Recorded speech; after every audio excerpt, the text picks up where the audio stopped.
There was a scene that was in the script early with Jimmy describing that how many different places he had lived. I was always quite fond of the scene for a couple of reasons. One, I think it helped us understand how many times Jimmy and his family had moved. But two, visually, I felt like that it was going to be a great segue from one scene to the next as the spinning inner tubes would turn into a spinning tire of the Morris family station wagon on the move yet again to West Texas.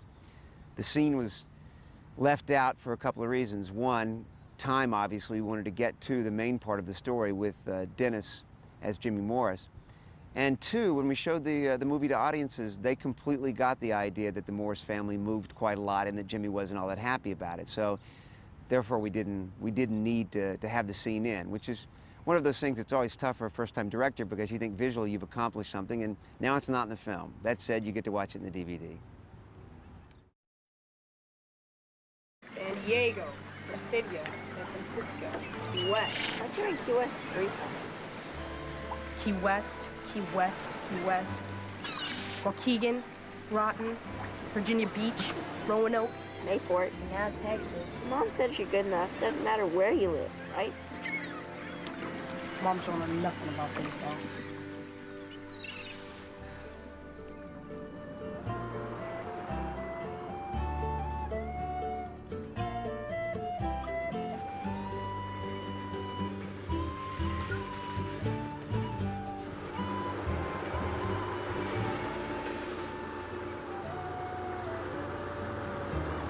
What are those things? What? The things moving up and down. Oil rigs. When those things are moving up and down, means times are good. Looks like times are good.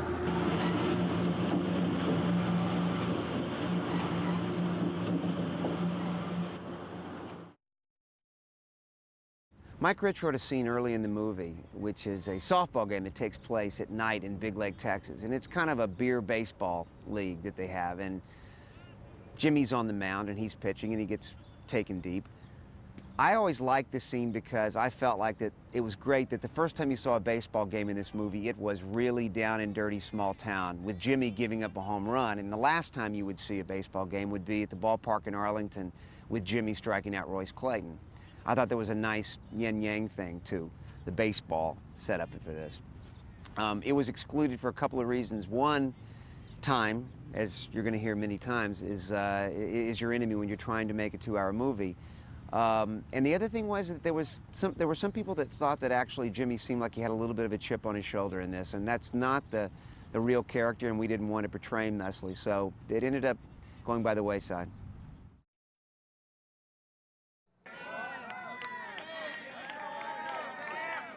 Come on, Dad, strike him out. Hey, Big League, you gonna walk him in front of your own son? You want your pitch?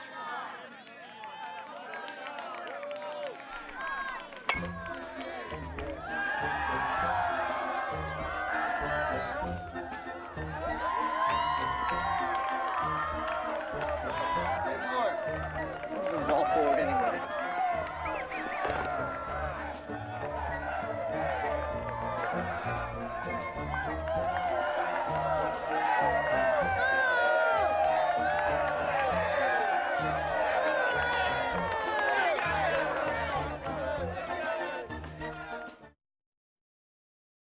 There's a scene in the first half of the script which is Jimmy Morris taking Whack and giving him a ride home after practice. And it's one that I always liked on the page, and I really liked execution-wise when we shot it and cut it, and I thought it worked. And it was a really difficult scene to leave out because I felt like it gave, I don't know, some insight into how Jimmy felt about his players. That said, when we showed the movie to an audience without it, it was pretty clear that the audience understood that Jimmy was not only a good coach, but cared deeply about these players, and it became unnecessary. And given the time limitations we were up against, decided to leave it out. So I hope you enjoy it.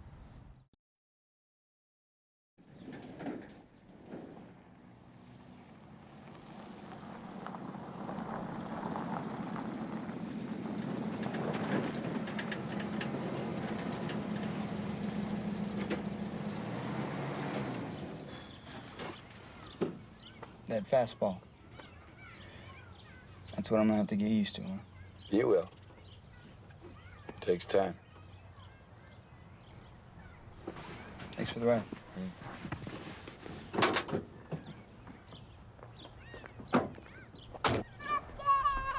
Hola, hermanita. What you doing out here? Is that for Daddy? Yeah.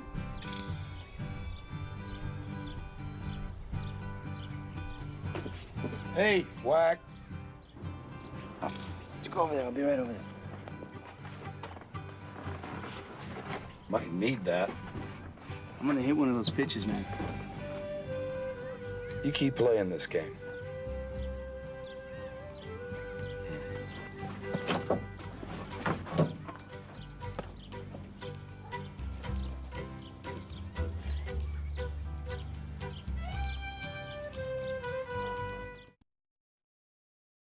There's a point halfway through the movie where the Owls have won the district championship, and it's Dennis's turn to pay off his end of the bet, which is to go try out for the minor leagues. There's a scene that was in the script that we actually shot that takes place right after the players have said, "It's your turn, coach." And it's out on the empty baseball field with Jimmy and his son, Hunter. And it was always one that was just beautiful when we shot it. We caught those great 20 minutes right before the sun dips, and you can see that it's pretty spectacular looking, and you always want to leave those in. At the same time, it was really a scene that became unnecessary in terms of the flow of the movie. And so it was left out, although it's a scene I enjoy very much. And I know Angus will appreciate it being back in, so have a look.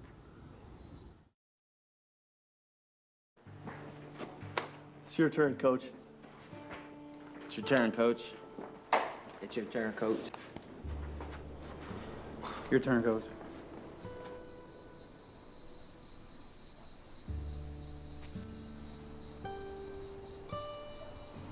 You knew they were gonna win today, didn't you? Sometimes when you want something bad enough, it just works out that way.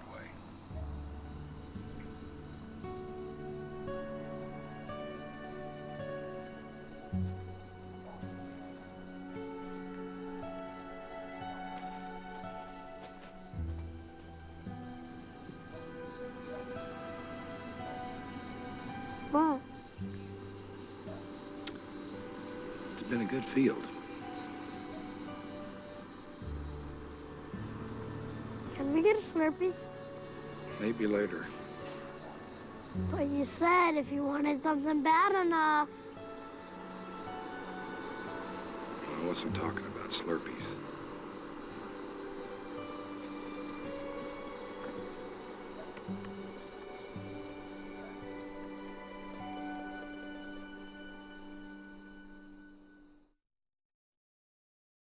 After Jimmy goes and tries out and finds out, much to his surprise, that he's throwing the ball 98 miles an hour, there's a scene in the movie that's actually not in the movie, but is in the script, where Jimmy goes and talks to several of his Owl players at the burger joint.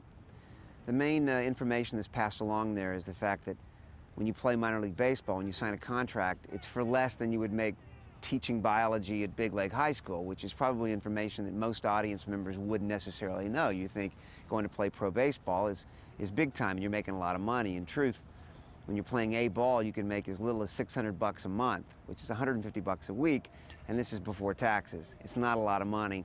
And it really underlined the struggle that Jimmy and Laurie had to go through to determine whether or not they would take this chance on his dream. The scene ended up being left out for a couple of reasons, actually just for one. One is time. And we felt like that we could cover the $600 a month in another scene, and we ended up doing a loop in another scene that passed that information along. That said, it's always a bit of a loss when you've got something that, from a production design standpoint, I always appreciated Barry Robison's work on this set. It was actually his favorite set, which probably, when he told me that, ensured the fact that it wouldn't make it into the movie, so.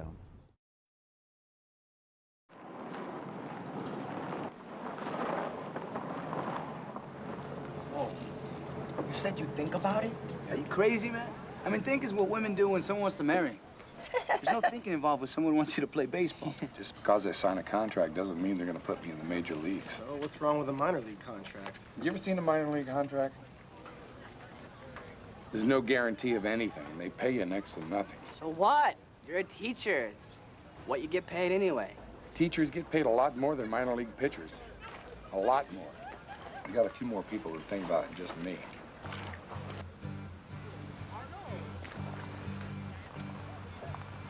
Man, I ain't ever getting married. Yeah. There's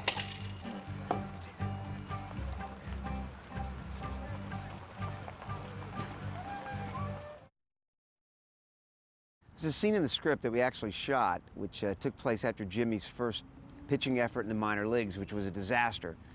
And the scene's a really well-written scene by Mike Rich.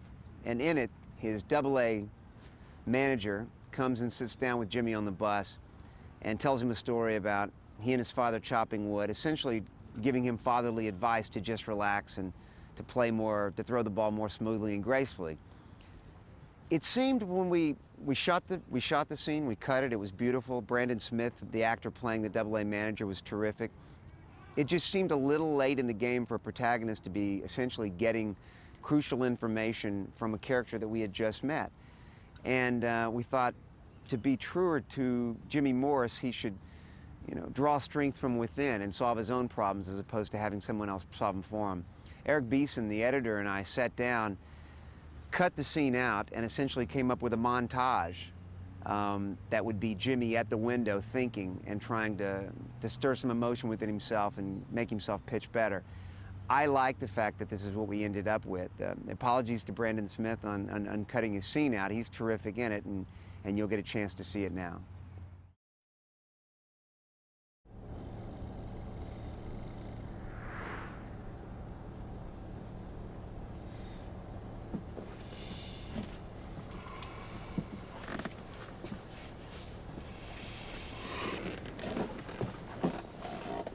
Trouble sleeping? A little bit. Me too. Got a couple of players snoring behind me, and the third base coach louder than both of them sitting right next to me. That was quite a fastball you were tossing. You'll get better. You know, when I was a boy, my father used to take me out to the woods so we could cut firewood for the winter. Bear with me now. Anyway, the two of us would be out there, and I would so want to cut more wood than he could. I'd be swinging away. There he'd be, just a few feet away from me with this smooth and graceful swing. Didn't even look like he was working. Every time he'd end up cutting more wood than me. Every time I'd wind up standing there out of breath, wondering how he did it. You know what he'd tell me? You're trying too hard.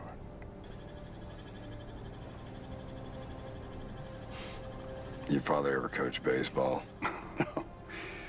No, he's too smart for that. He sure could cut some wood, though. So what are you doing on a bus with an old baseball coach and a bunch of kids? When I was 18 years old, and bear with me on this, I got a phone call that I was going to be a professional baseball player. And I figured I'd be in the big leagues in a few weeks, and until they started telling me I wasn't throwing hard enough. So I did what any kid would have done. You threw harder. A few operations later, I was a high school science teacher. Didn't have anybody tell me I was trying too hard. Well, I better get back up to the front of the bus and see if things are quieting down any. Remember now, smooth and graceful. Smooth and graceful. Yes, sir. All right. Good night.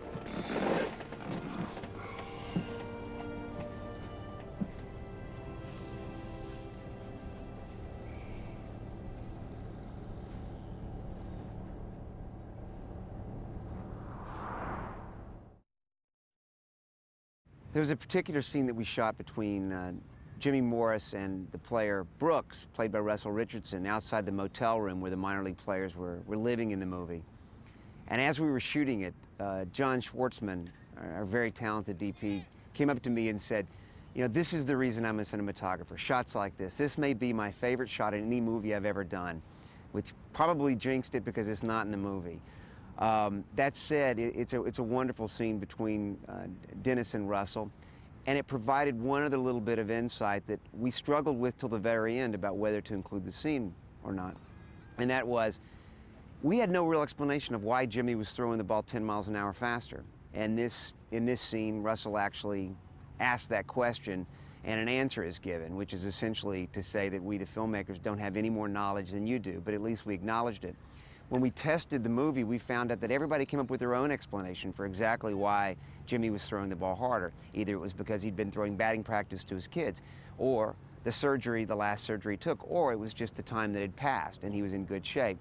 People didn't think of it as a liability. They filled in their own answers, so it therefore made the scene unnecessary. And I guess that's the great thing about DVDs. You can put scenes like this in and you get a chance to look at them outside the movie.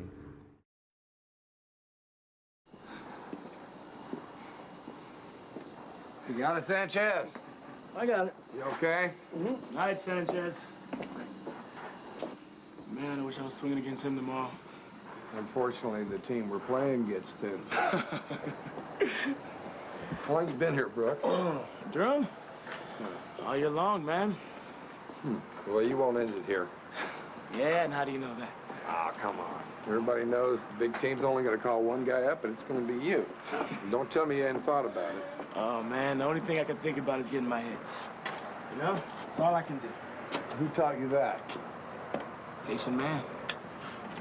Did your dad play? Some.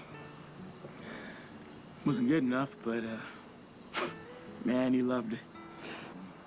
And every night before a game, he'd say to me, son, you know what you get to do tomorrow? You get to play baseball. Your dad's still around? He put a few thousand miles on the car just to watch me play this year.